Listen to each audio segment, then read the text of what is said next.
વિદ્યાર્થીઓ દ્વારા હાથ પર બ્લેડના કાપા મારવાના કેસમાં મનોચિકિત્સક ડોક્ટર પ્રદ્યુમન ચૌધરીનું મહત્વનું નિવેદન સામે આવ્યું. તેમણે કહ્યું કે નોન સુસાઇડેડ સેલ્ફ ઇન્જરી નામનો રોગ બાળકોમાં વધી રહ્યો છે. આવી હરકત માટે મોબાઈલ અને સોશિયલ મીડિયા જવાબદાર છે. પહેલા બાળકો સોશિયલ લાઈફ જીવતા હતા, હવે બાળકો સોશિયલ મીડિયામાં જીવે છે.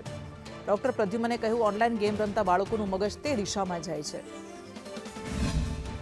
જે પહેલાં ફિઝિકલ ગેમ્સ જે રમતા હતા એની બદલે હવે ઓનલાઈન ગેમમાં એ લોકોનો રુચિ વધી ગઈ છે. અને જેવું વેકેશન પડે અથવા ફ્રી ટાઈમ હોય એટલે સોશિયલ મીડિયા પ્લેટફોર્મ પર એ લોકો કોન્ટેક્ટ કરી અને ગ્રુપમાં વિડીયો ગેમ્સ અલગ અલગ પ્રકારની રમતા હોય છે, જે મોટાભાગની હિંસક હોય છે. આનાથી માનસિક રીતે શું ફરક પડે છે કે એ લોકોનો સ્ટ્રેસ જે ટોલરન્સ હોય છે એ ઓછો થઈ જાય છે. નાની નાની વાતે એ લોકોનો ચીડિયો સ્વભાવ થઈ જાય છે. એ લોકો પોતાનો ગુસ્સો કંટ્રોલ નથી કરી શકતા. એટલે એ લોકો શું કરે કે પોતાના શરીરને નુકસાન પહોંચાડે, જેને આપણે સાયન્સની લેંગ્વેજમાં કહીએ નોન સુસાઇડલ સેલ્ફ